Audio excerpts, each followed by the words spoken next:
This episode is brought to you by Amazon. The holidays are here, and you know what that means? It's time to get your friends and family the gifts they deserve. Take the stress out of shopping with Amazon's great deals and low prices on a huge range of items from toys to tech and much more. Whoever you're gifting for, Amazon has great prices on everything you need this holiday season. Shop Amazon for all your gifting needs.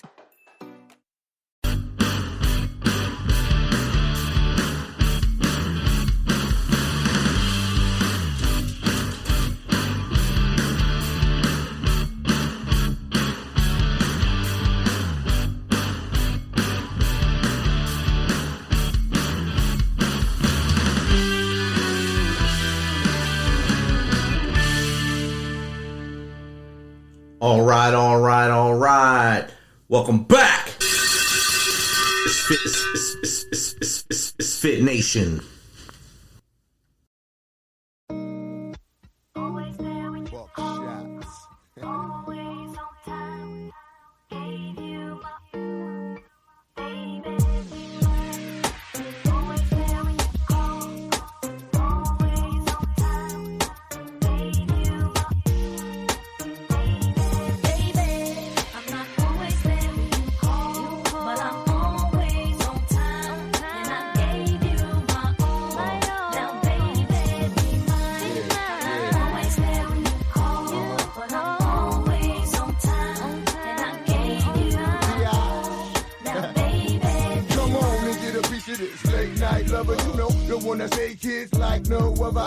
I got a lot of things I need to explain, but baby, you know the name, and love is about pain, so stop the complaints and drop the order of restraint. Our sex life's a game, so back me down in the pain. I can't wait no more, cause it's about 3:15, and sure days I mean, I got the Bentley Ballet, and I'm just outside of Jersey, past the Palisades, and I love to see that, some boots and shades, spread out on the bed while I'm yanking your braids, thug style, you never thought I'd make you smile while I'm smacking your ass and hitting you all wild. We share something so rare, but who cares? You can, baby. I'm not always there when you call, but I'm always on time. And I gave you my all. Now, baby, be mine. I'm not always there when you call, but I'm always on time. And I gave you my all. Now, baby, be mine. Get a grip, come on, pull it together. It's only a sun shower. We've been through worse weather like stormy night. You wrote a Dear John letter and took my Benz and keyed and cut the leather. Girl, you know better. We live M.O.B. Money over Brody's murder, INC. I got 2 or 3 broads for every V, and I keep them drugged up off that ecstasy. I'm a playground legend like Kirkland Pee Wee. Name a baller in the league, got more game than me. I play harder, so many women I fathered. Meet them with scars and send them home hot and bothered. Truth to dare, this life ain't apparently fair, and a love with no glare is a crystal stare. But we share something so rare, but who cares? You can, baby.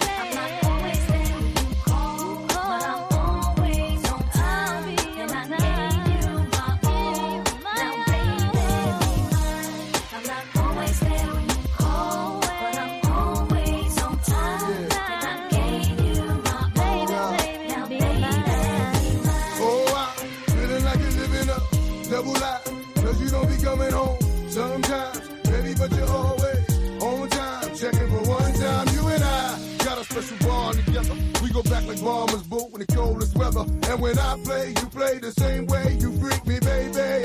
You crazy, then I'm gone. Baby, don't really want me to get up and leave off that easy. Should be waking up wet for she's a. Remind these women to mind their business. Believe me, pimp game is very religious, and I'm built like the Don Bishop. Gold deep dish, money green bins, and my world is my witness. The life we share is a thug affair, but who cares? You care, baby. I'm not always there when you call, but I'm always on time. And I gave you my all. Now, baby, be mine. I'm not always there when you call, but I'm always on time. And I gave you my all. Now, baby, be mine. Always there when you call, always on time. Gave you my all. Baby, be mine.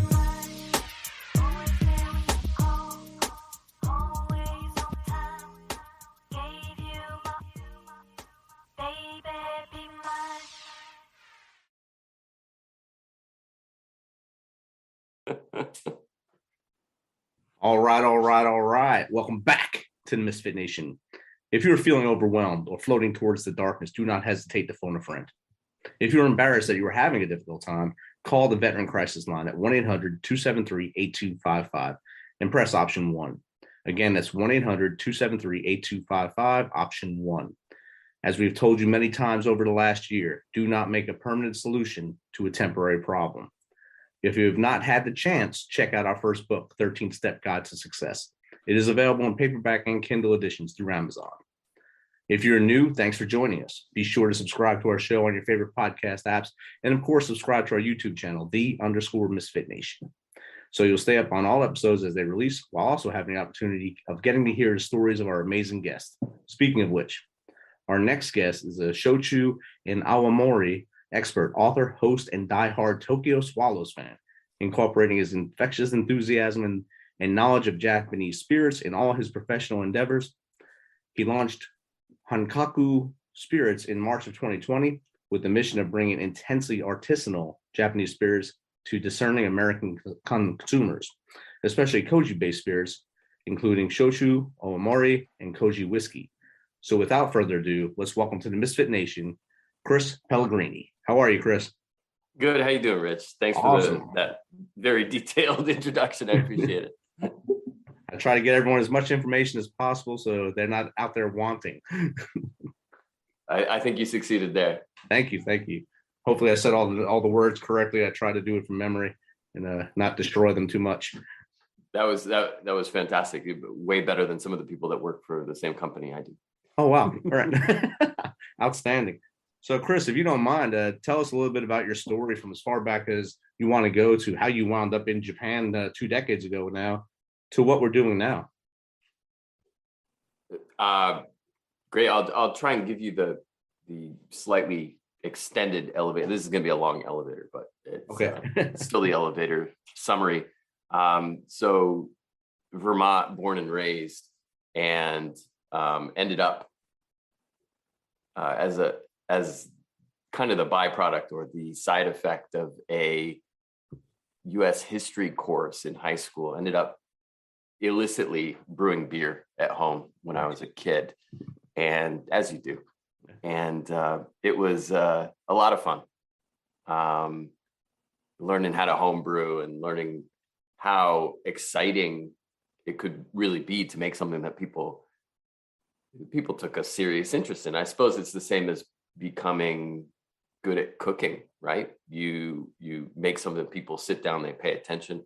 And that's kind of what I felt I was doing. One errant day when I think I was about 16, my parents found out that I was making beer at home, and they were not super, super pleased. So after finishing my term being grounded, I went to the local the microbrewery in Middlebury, Vermont. It's called Otter Creek. It's still there. And I turned my experience into something that probably could be called an apprenticeship. And one thing led to another, and I was learning every aspect of the brewing process, not so much the business side of things, but the brewing, the cellar work, the packaging, pretty much everything. I was doing everything. And then one fateful day, we had a crisis. It was one fateful week, actually. We had a crisis in the brewery. And this was in 1998, I think. And in the same damn week, our first brewer and second brewer were no longer with us. The first brewer, he wrecked his back and couldn't lift 50-pound sacks of grain and was basically laid out. He was horizontal for about 2 months. And the second brewer in the same week left the state to join the circus. What? He really wanted to become a clown. I would argue that he always was a clown, but and then all of a sudden the CEO was like, all right, does anybody up in here know how to brew? And little teenage me is like, are you kidding the kid? Is that even legal? And our cellar master, Tom, said, well, if he doesn't drink it And then it was like, Pellegrini, you're up. And I became the youngest commercial brewer in the United States. I was too young to drink what I was making. And I was the most insufferable underage beer snob you've ever met in your life. You could not talk to me about Rolling Rock, right? I was really, really stoked about what I was doing.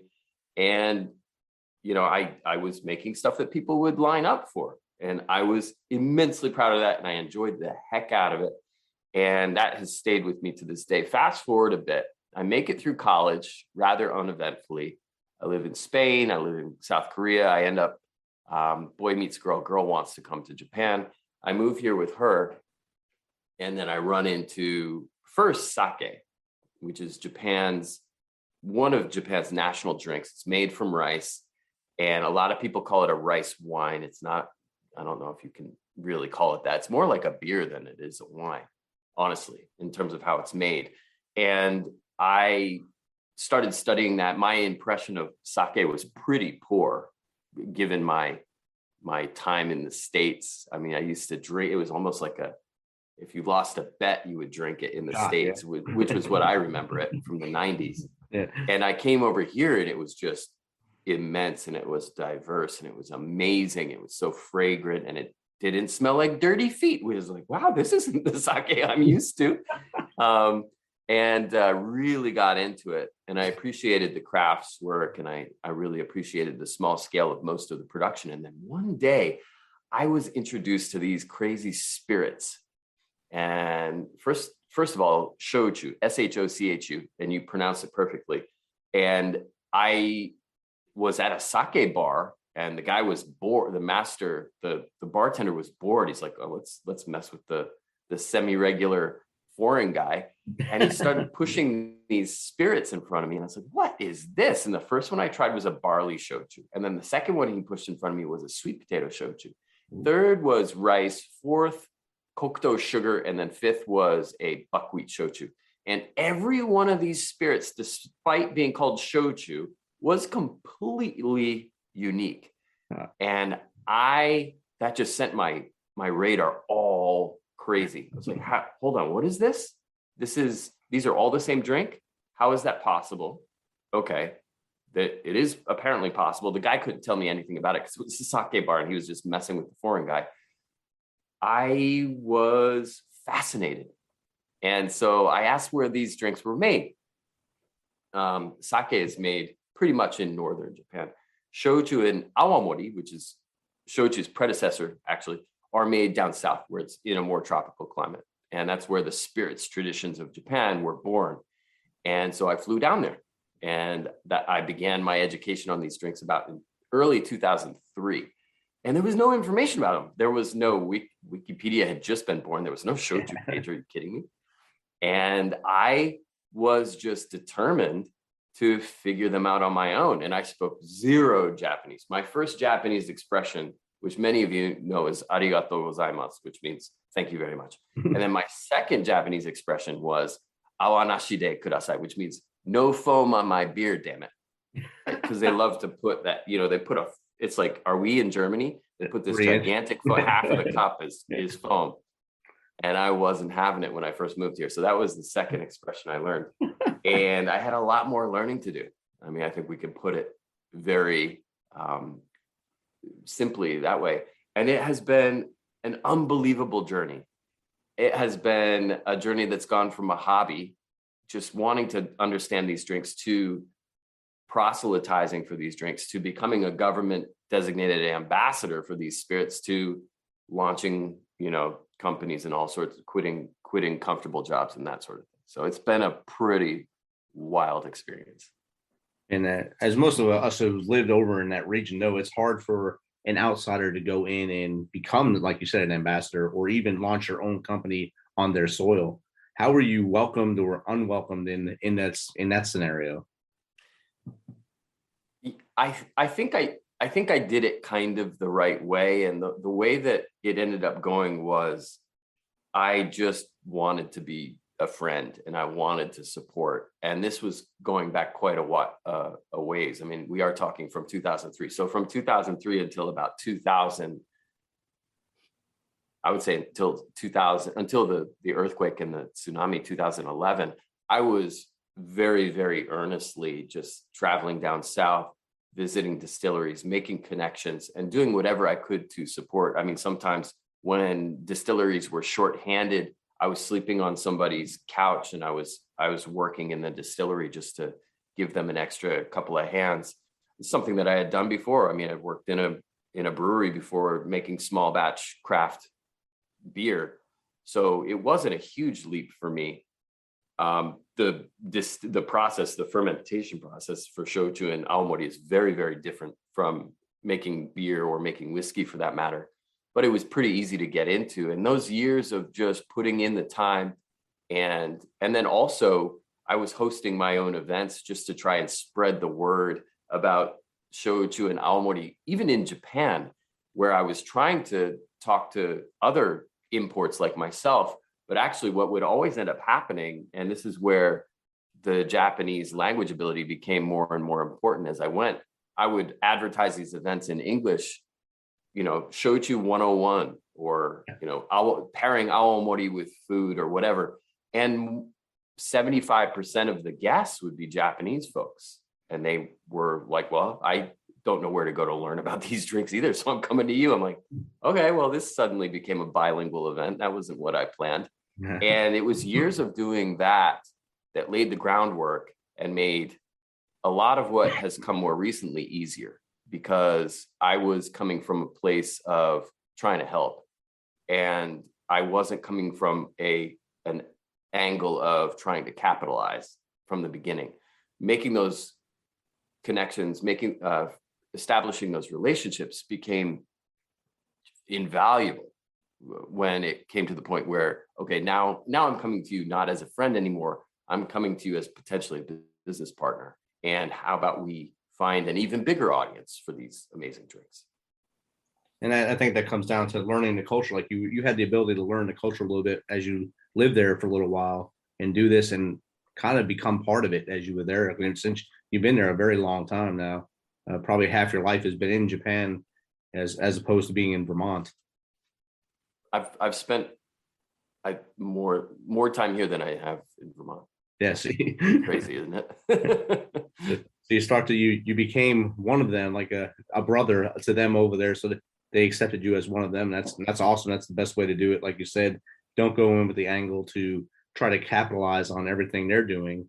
Go in there with the angle to learn, and then become buddies, and then, hey, let's get into business together and do this. And I think that was the smartest move on your part.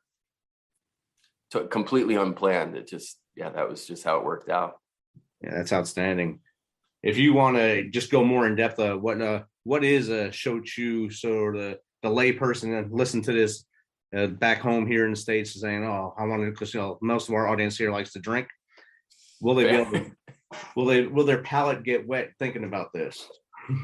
All right. I like this. This is certainly in my wheelhouse. All right. So shochu is Japan's best kept secret. And I say that, I've got data to back it up. There is more shochu made in Japan than tequila in Mexico. Wow. Now, about 2/3 of tequila is exported. A lot of it comes to the States. Some of it comes over here to Japan. I can buy tequila in just about every supermarket I walk into.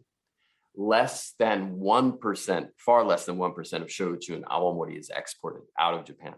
So it's this gigantic industry that's kind of hiding in plain sight.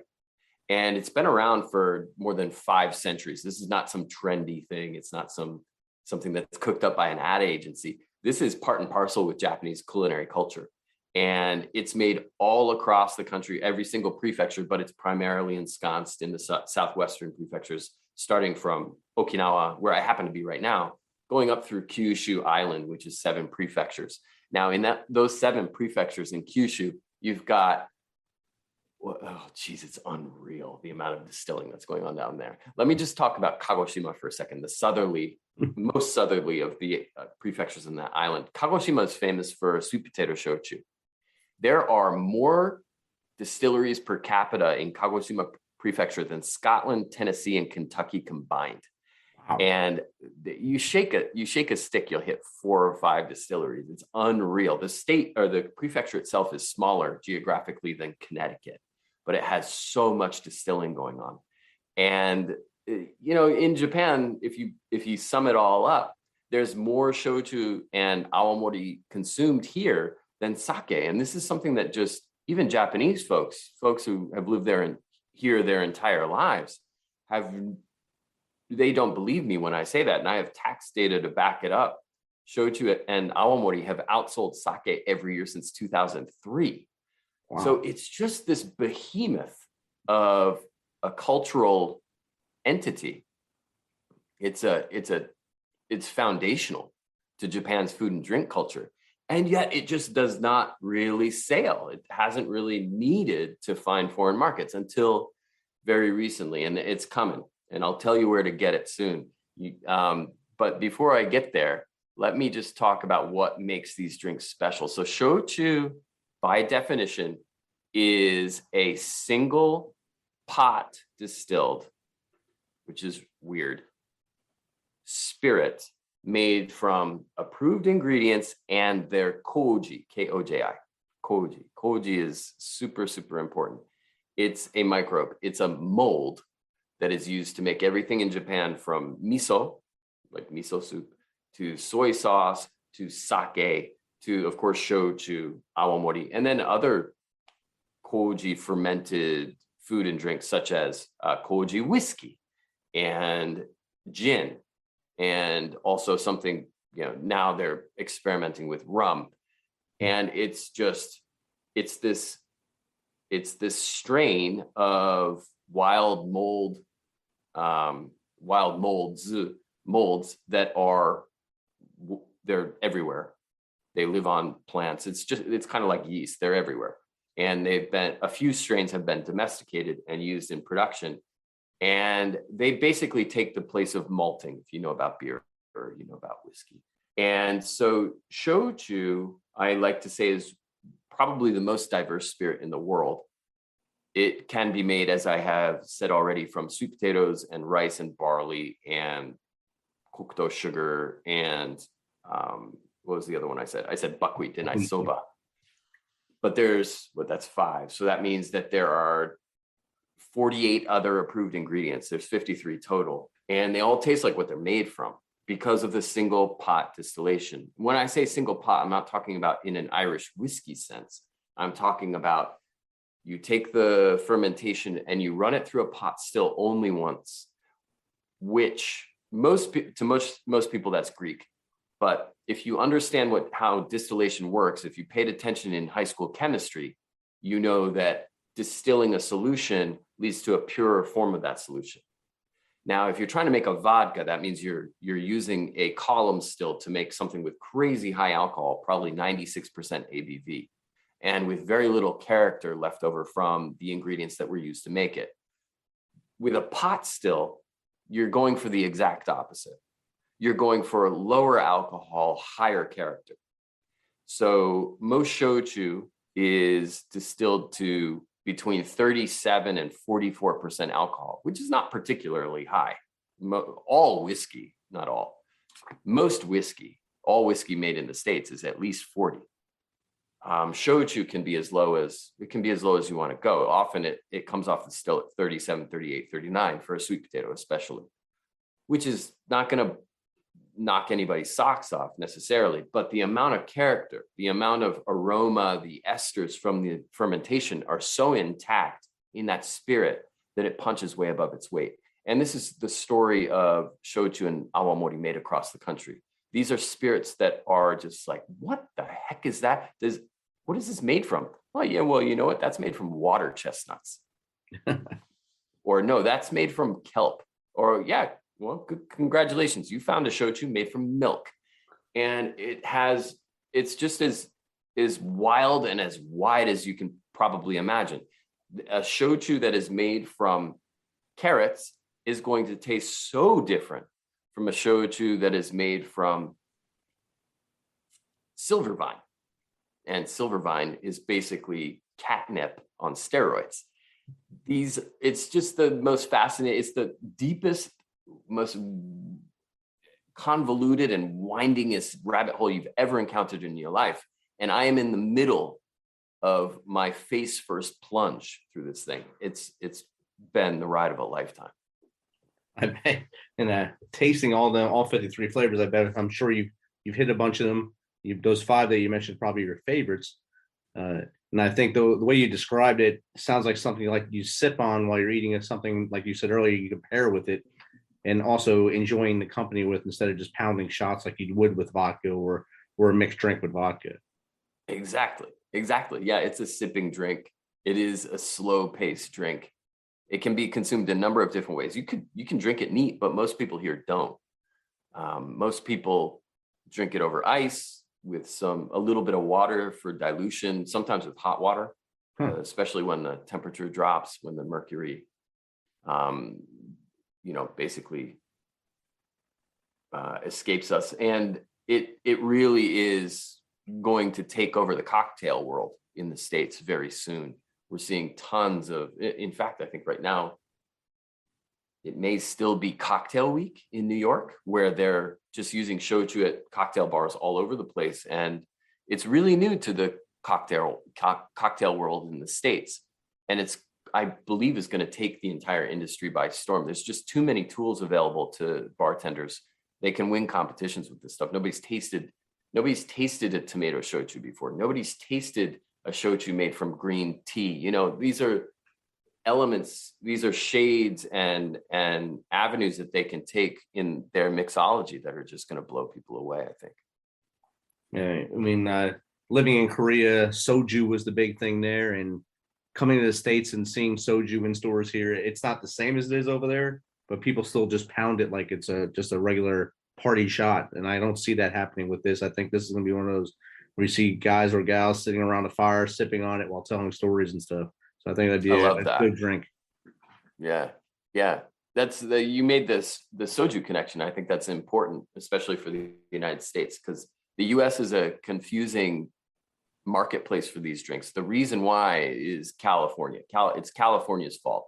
Let me cast some aspersions, if you don't mind. So back in the 90s in California, and let me give you my thesis first. My thesis is American consumers tend to conflate. They confuse Korean soju and Japanese shochu.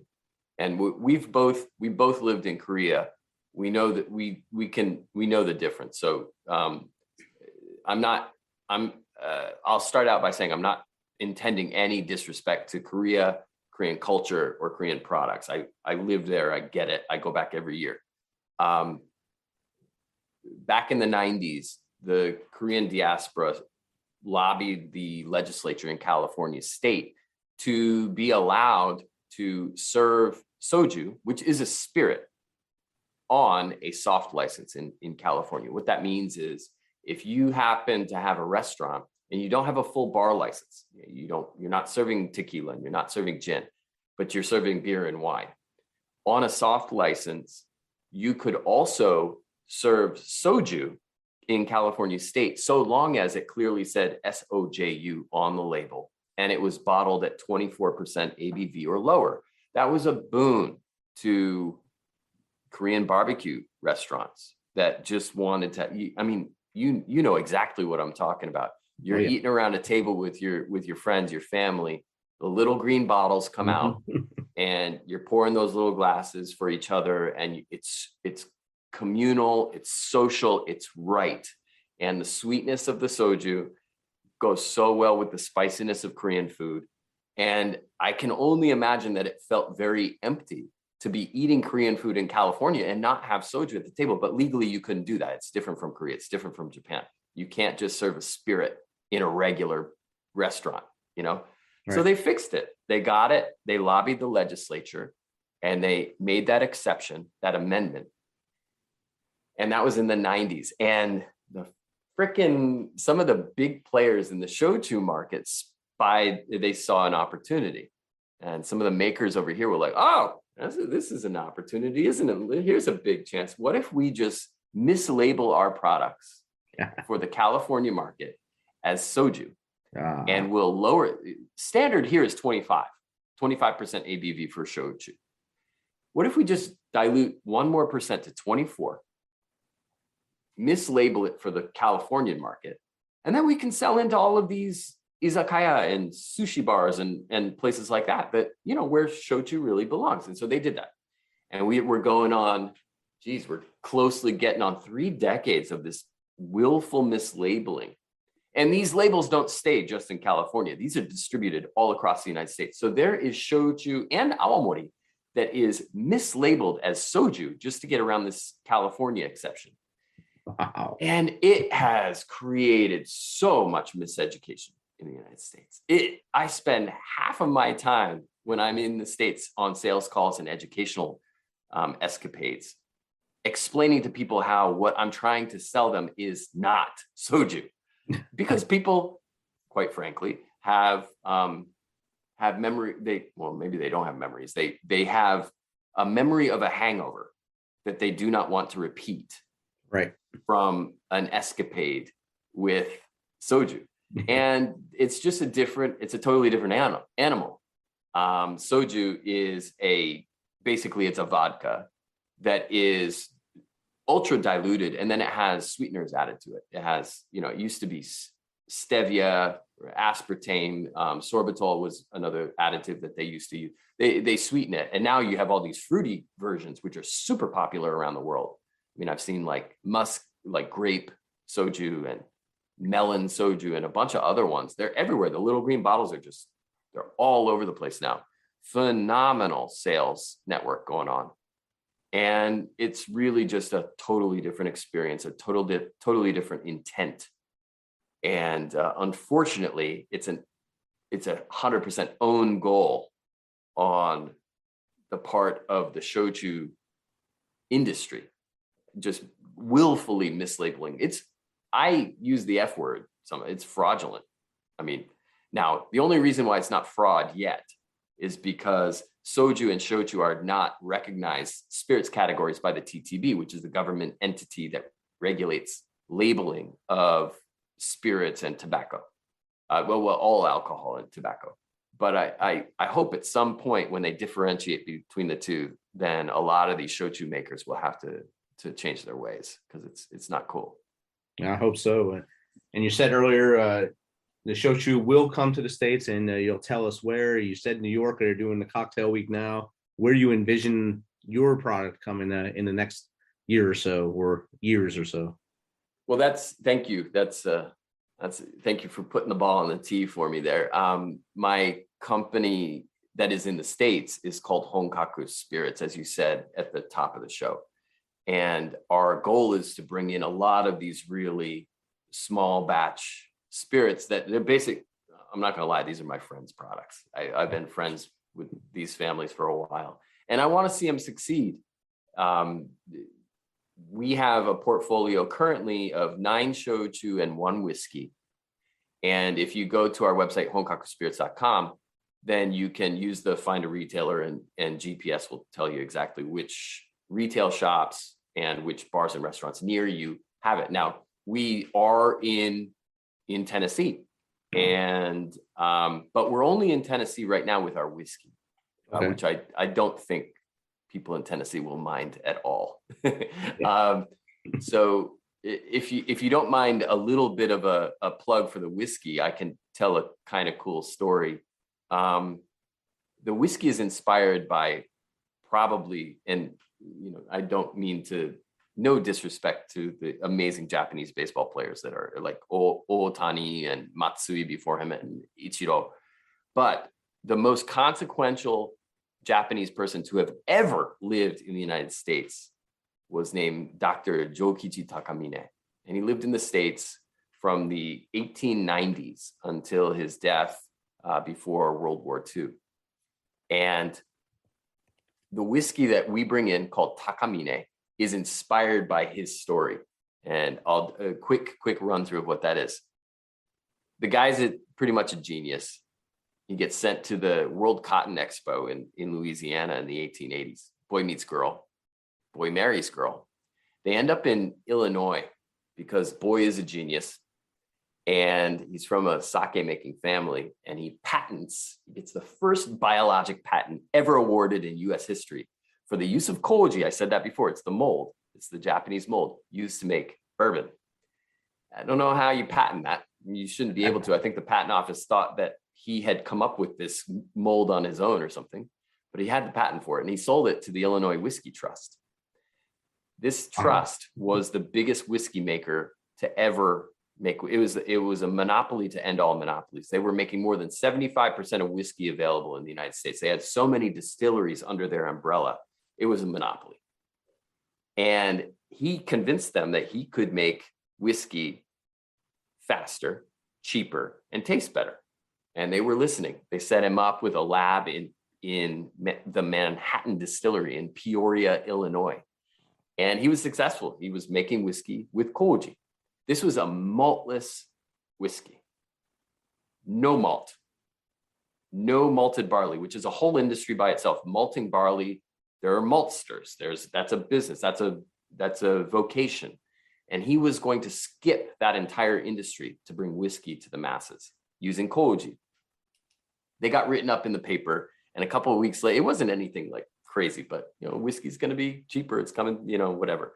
And the trust stood to make a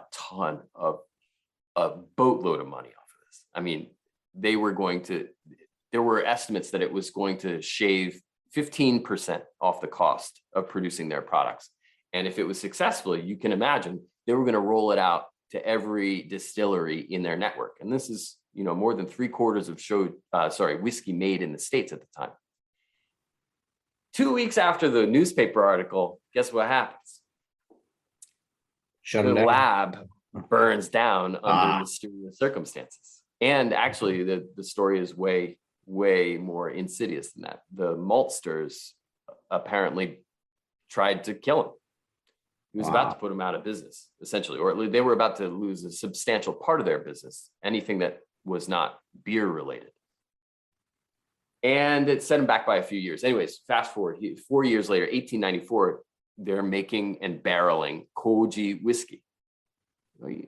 This is crazy, 1894. This is the year that Masataka Taketsuru, the godfather of Japanese whiskey, was born. The first person to ever make whiskey, the first Japanese person to ever make whiskey, was doing it in Peoria, Illinois. They're putting the whiskey away. A few months later, though, then legislation bites them in the backside. The Sherman Antitrust Act. This is Teddy Roosevelt's heyday when he was super antitrust, which is a good thing because it's busting up monopolies. It's good for the consumer, bad for Takamine. The distillery goes into receivership. They sell everything off, and it's a fire sale. And he never recovered his patent. Man. But he was the first Japanese person to make whiskey in the history of never ever. And it was a failed part of his story, but he was hugely important to the world and to America after that. He moved to Harlem and had a home lab, and he isolated in his home lab. He was a chemist. He isolated medical adrenaline, which is the first time in human history that a biologic hormone, a human hormone, has been isolated for use in medicine. Wow. And if you've ever had somebody in your world use an EpiPen, you have Dr. Takamine to thank for that. I mean, he has saved so many millions of lives since then with that discovery. And as you can imagine, after licensing that to Park Davis, which is a huge pharmaceutical company, he became fantabulously wealthy and spent the rest of his life basically working towards Japanese-American relations. And this is coming up, he paid for and organized the donation of the cherry trees to Washington, D.C. That's all him. And he did it quietly. He didn't want any credit for it. The guy was just absolutely amazing. And he's buried in Woodlawn Cemetery in the Bronx. He is not known in Japan, really. I mean, they teach school kids about his cherry tree donation, but they don't teach them about a lot of his other amazing accomplishments. And there are many. And one that doesn't ever end up in his timeline is the whiskey experiment. So we were incredibly inspired by this gentleman, and we wanted to kind of close the circle on it. So we went to his family trust to use the word trust again, which it has a very different meaning in this case, not a monopoly, it's a family trust in Japan. And we said, hey, we really, really respect your great granddad. Can we use his name? And they had never before granted commercial use of his name on a product that he didn't have something to personally do with, but they allowed us to use it. And so Takamine Koji's whiskey, an 8-year maltless whiskey, is available in Tennessee and many other US states.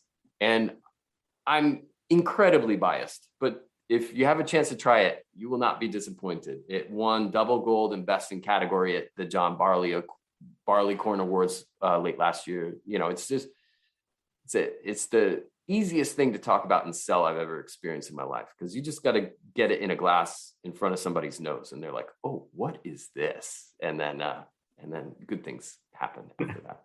That's usually when good things really do happen, when things smell nice and you start sipping on it, and then it's the morning somehow. But it's a great day, great time Right. to celebrate with friends and do that. So I'll definitely, since I'm sitting in Tennessee, I will go and find this at my local favorite store and see if it's in there. And if they don't have it, I'll ask them why not. Thank you very much. Much appreciated. And of course, I'll ask on the military base. I'm sure they'll have it there too, but it'll be hidden behind something, so I'll have to find it. Go dig. Yeah. Since they stock shelves a little differently there.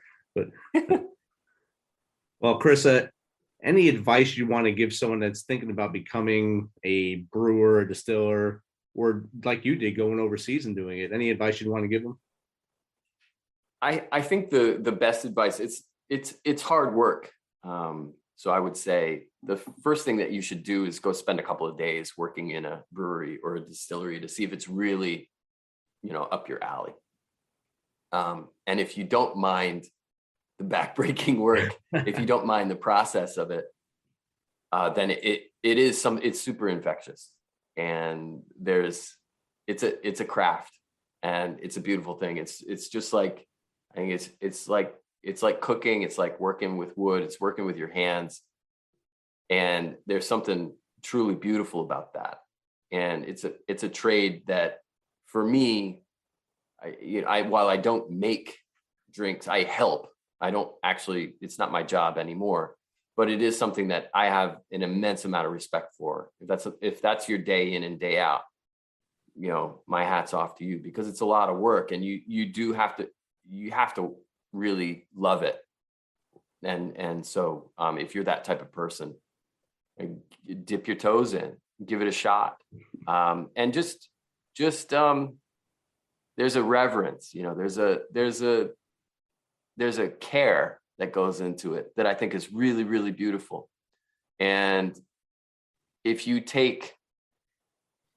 able to replicate that type of attention to any other aspect of your life, I think really positive things are going to work out for you.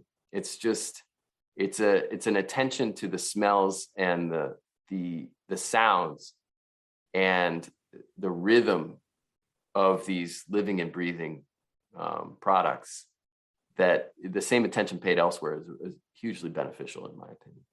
Outstanding. And this whole conversation, I can tell your passion for the whole industry. It's amazing. I'm sure that's infectious to the rest of your team and the rest of your employees, your passion towards this, and it really helps out. How does someone get in contact with you to just have a chat with you and find out some of the things you learned, or even to get you to come on their show in the future? Cheers. I'm very easy to track down online. So I'm pretty active on Instagram and Twitter. Chris Pellegrini on Twitter, Pellegrini,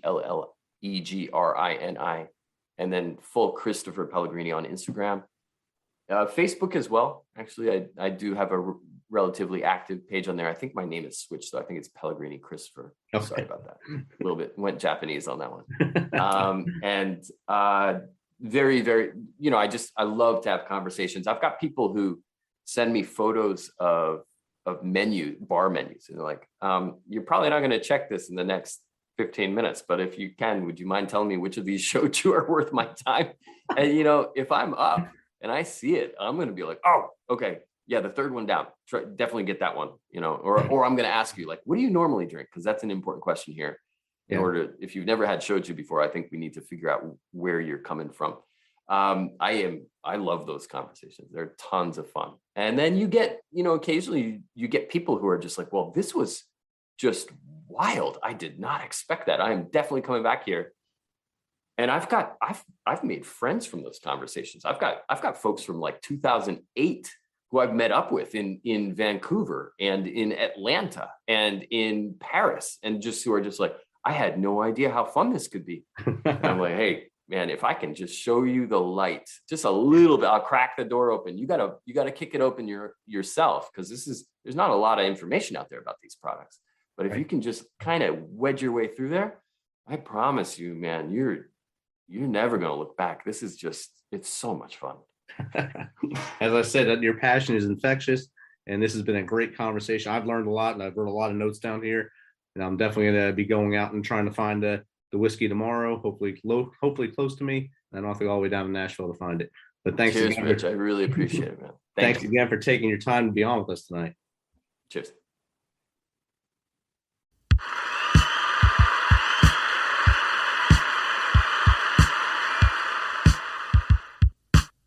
You know how we do this. Thanks for taking some of your time to spend with us on Fit Nation. Be sure to hit that subscribe button and share the link as much as possible.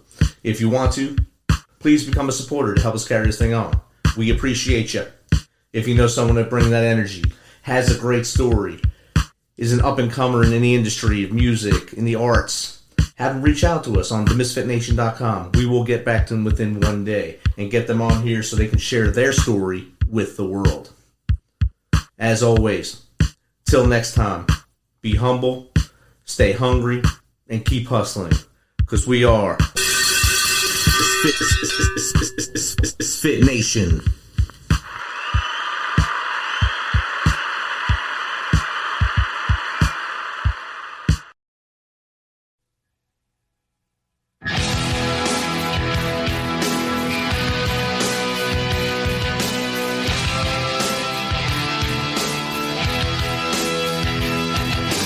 Feel it, see it, hear it today.